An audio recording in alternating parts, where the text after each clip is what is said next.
Tiffany Guarnaccia, the CEO of Kite PR. We're celebrating our 10th anniversary by gathering some of the best mentorship advice that we've heard, and by gathering so many female leaders that are empowering others to continue to grow and advance their careers. And with that, I have Patrice Tanaka here with me today. Patrice, would you mind saying hello and introducing yourself?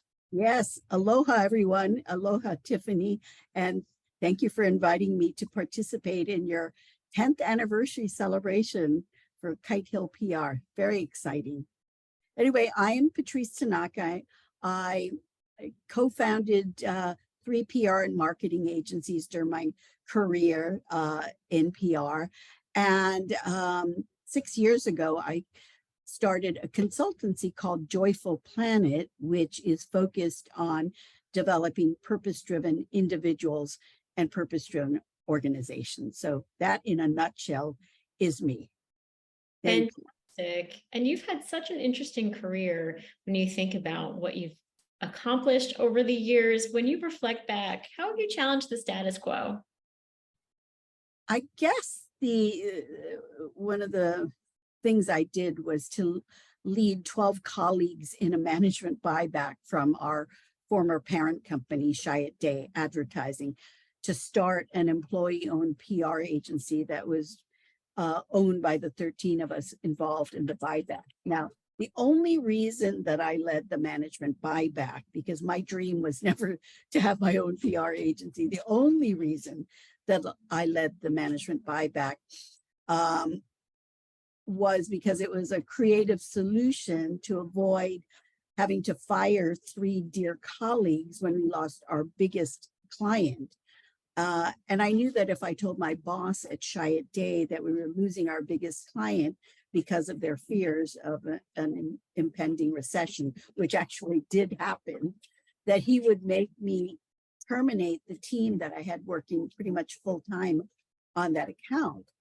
Now, I'm glad I led the management buyback, even though, as I said, my dream was never to start my own PR agency. I was always happy working and being number 2 at my former PR agency. As I said, it was just a creative solution to avoid having to terminate 3 dear and very talented colleagues.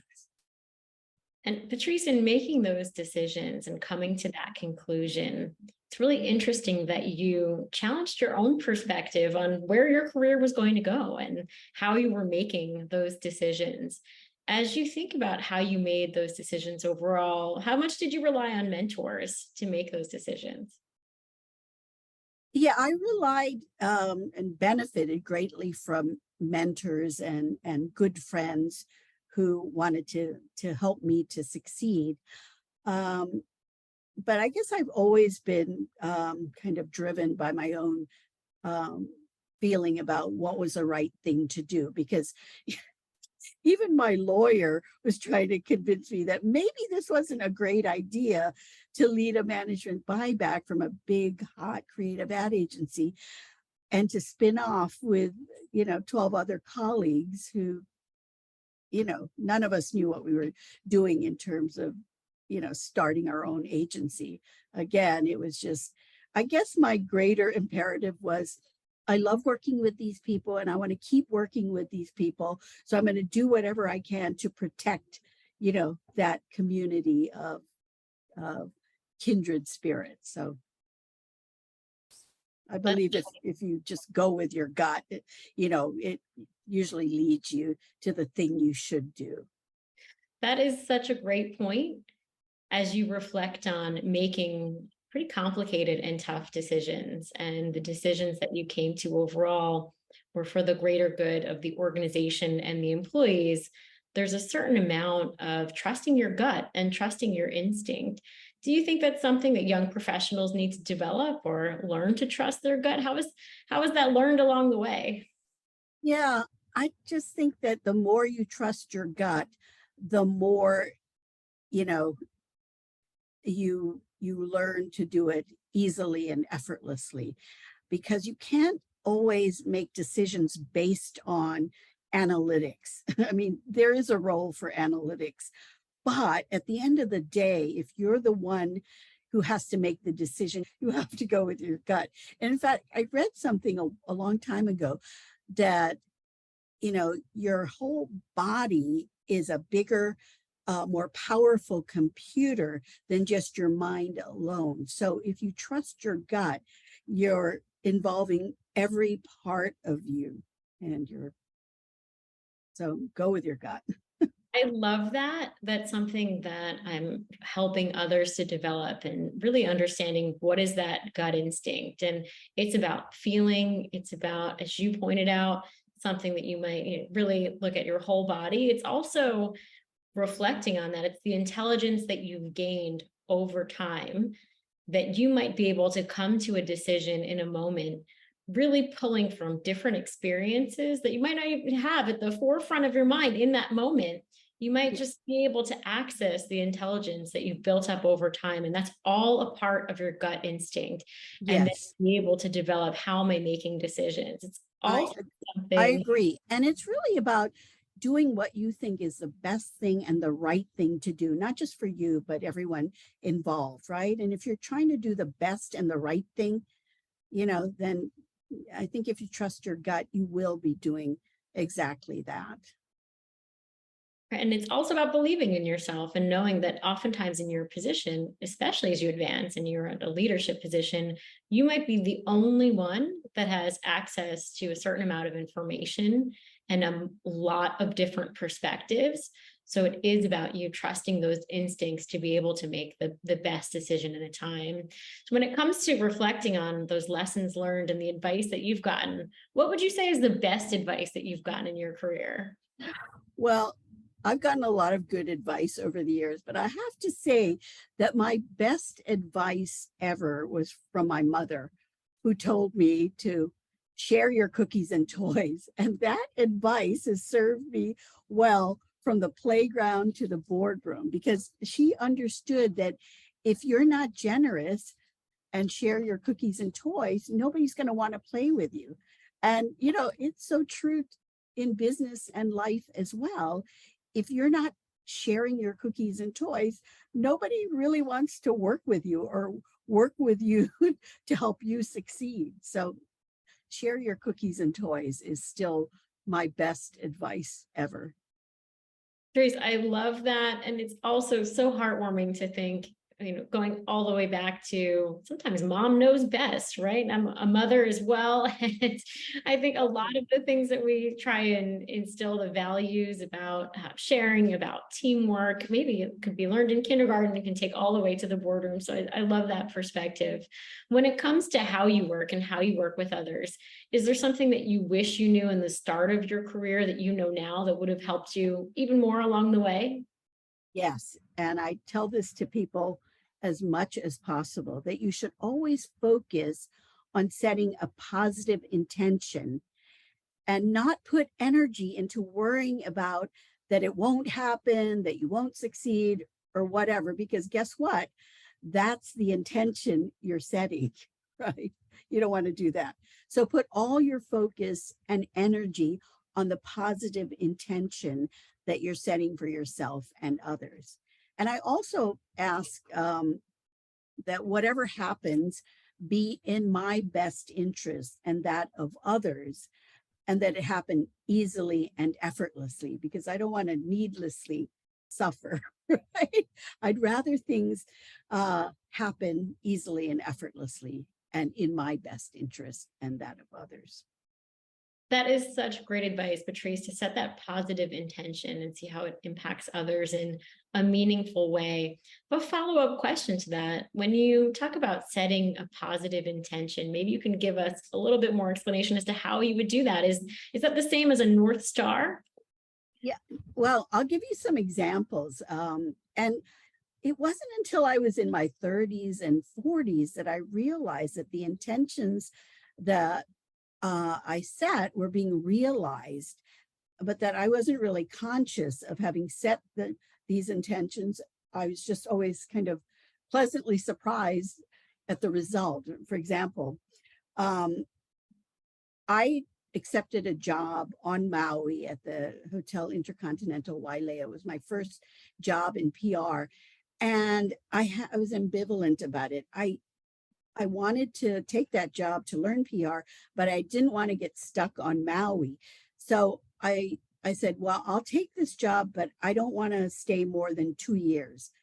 So when I finally resigned, I looked at the date that I was leaving, and I saw that it was exactly 2 years to the date that I started that job. And I just thought it was a coincidence at that time, right?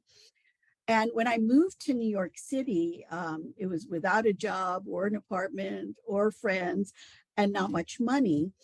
But I knew that everything was going to turn out right because I always wanted to live in New York. So I actually set an intention not to be working until 6 weeks after I moved to New York, because I needed time to figure out uptown, downtown, and rent an apartment and, all these other things. So I started working 6 weeks to the day that I arrived in New York City. And again, I wasn't really thinking, I just thought, oh, wow, that's interesting. And then when I co-founded PT and Company with my 12 other co-founders, I had this mantra. We didn't have time because we were flying by the seat of our pants, but I felt that I needed to have some kind of a mini business plan. So it was actually like a mantra that I said to myself all the time. It was like 5 years, 50 employees, 5 million in fee income. I must have said it thousands of times. It took us 7 years to achieve that goal, but we did achieve that goal, right? Because I was very focused and driven by that mini business plan or that mantra. So I do believe what you put your intention on and attention on really does pan out for you. That's such a great story. And it's about setting a broader intention, which is particularly relevant today when you think about all of the disruption and transformation we see across so many industries that just requires a high level of agility. So that might mean change along the way, but it doesn't mean that you should take focus off of your North Star. You should still set intentions and aim for those bigger goals. Exactly. If someone's listening in today who has seen your career path and aspires to do the same in running an agency and launching a consultancy, what advice would you give to them? Um, the best advice I would give anyone, whether they're an aspiring leader or an established leader, is to discover your life and leadership purpose. So you have clarity about that, and you can begin to more actively live it and unleash greater success, fulfillment, and joy, not just in your personal life, but in your workplace and in your communities. Now, I didn't discover my own life purpose until I was 50. And sadly, that's when most people do, finally evaluate their lives and think about their life purpose. In their 20s, 30s, and 40s, they're so busy, on their career and their families or husbands, that they don't have time to think about themselves. It's only when things subside a bit in their 50s that they're finally willing to kind of take stock of their lives. And I believe that while discovering your life purpose at 50 is a good thing, I think what would be even greater is if young people, 18 years and older, take time to discover so they can have clarity about their life and leadership purpose. And this purpose will inform every decision they make going forward to help them more efficiently achieve what is most important to them in life. Because as we know, our future is built every day on the decisions that we make, right? So you want to make sure that those decisions are driving you along the path of living your life and leadership purpose, right? Because otherwise you're making decisions absent what is most important for you to accomplish in life. And sometimes you make false decisions because you're making decisions between a choice of this or that, when if you knew your purpose and it informed that decision, it might tell you that neither of those options are the right choice for you. It's something else totally different. That's such a great point, Patrice, when you're trying to better understand the next step for you or develop your career and think about your career path, you can think in a much broader sense about your life purpose. What is your life purpose? And maybe if someone's trying to determine theirs, what questions should they ask themselves? Yeah. Well, my life purpose is to choose joy, to be mindful of that joy and share joy with others. So I've been living that life purpose now for 20 years. And every day it's rinse and repeat. Choose joy, be mindful of it, and share it with others. And by actively living this purpose, I've been able to create a lot of joy for myself and others. And it's the reason that some years later I started this consultancy, Joyful Planet, which is my vision as well of 8 billion people actively living their purpose and leveraging their talent, their expertise, and their passion in service of other people and our planet. And if we're doing that, that's how together we can create a more joyful planet. So, I don't think I would have started Joyful Planet had I not some years earlier, articulated the purpose to choose joy, to be mindful of it, and to share it with others. And when you think about, of course, we're all on our own journey, as am I, continuing to build Kite Hill. When you think about your journey, have you taken a leap of faith in your career before? Was starting Joyful Planet a leap of faith, or did you feel like it was already in line with some of the work that you've done? It's so funny. Well, the leap of faith, I really love leaps of faith because it's an exciting what's next. And sometimes you don't know exactly what it is. So I left the third PR agency that I co-founded when did I do that? August 2015. I was there for the 2 years I had to be there for my earnout. And I could have stayed longer, but I decided, you know what, I think I want to do something different. And I couldn't start another PR agency because I had a non-compete, but I also didn't want to start another PR agency since I had done that for 35 years. So I actually thought about what it was that I should be doing in my next chapter.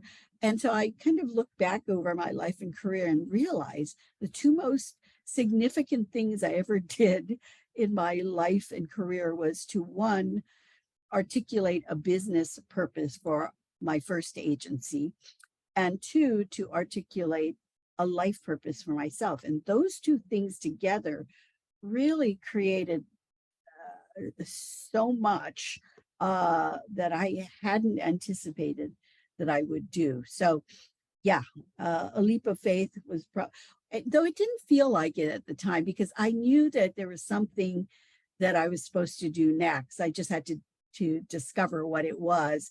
And then I decided, okay, life purpose and organizational purpose. Maybe I should start a consultancy focused on this because that is what I was interested in. And I could help other individuals and organizations to discover their life purpose and live it, or help organizations discover and operationalize their business purpose. So I guess it was a leap of faith, but when you know that it's the right thing to do, it just seems like the natural next step or the next leap. And again, I always believe that you should always do something that you are passionate about, right? I have my 3 P's, passion, perseverance, and purpose. Because I don't think that you can do great work or achieve greatness if you're not passionate about what you do. And I was passionate about purpose. So, I was good. And perseverance is key because people sometimes give up too quickly, right? And if you give up too quickly, you never end up, achieving your goal or winning or succeeding. And finally, purpose and clarity about your life purpose will help you achieve what's most important for you to achieve in your one brief and precious life. So passion, perseverance, and purpose is probably advice I would give everyone. I love that. passion, perseverance, and purpose. Yes. Love hearing stories from women like yourself who've also taken a leap of faith and just followed their gut instinct along the way. That's also something that you've done with intention as you started to look at even early on in your career and looking at where you wanted to go. I share some of that perspective. I remember even when I was thinking about starting Kite Hill, going back to my first job when I came into New York City, and I sat across from the woman who was hiring a PR coordinator who would become my boss one day. She asked me that, typical interview question: where do you see yourself in 5 years time or 10 years time? And I said, without skipping a beat, that I was going to start a tech PR agency and I was going to focus on different aspects of technology. And she said, well, that sounds great, but hopefully you can work here for a couple of years on your journey. We're still in touch today. She actually referred over some of our earlier clients and has been a mentor to me. So it is about really going in and having that confidence and, taking that leap of faith along the way, which has been really rewarding. Yes, With absolutely. having purpose overall. Great. I really appreciate you sharing your perspective. If someone's looking to gather advice from mentors or just starting a mentor relationship, is there any tips that you'd like to give them? Yeah, I tell this to my mentees as well, that a mentor-mentee relationship is a two-way relationship, right? It's not just about you being the grateful recipient of ongoing support from your mentor. It's, well, how are you, creating value for your mentor, right? Are there articles, podcasts, videos that you could send to her?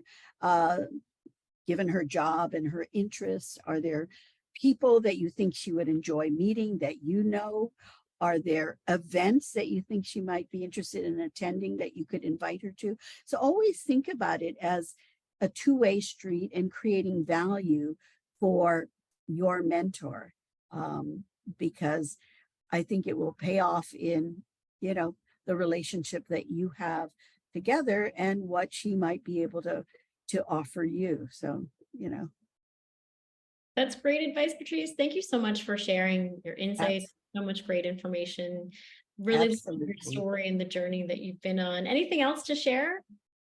Nope, I think you've asked some really great questions to harvest a lot of what I would share, what I would typically share with a mentee. So thank you. And thank you for sharing it with, you know, more people who might benefit from this.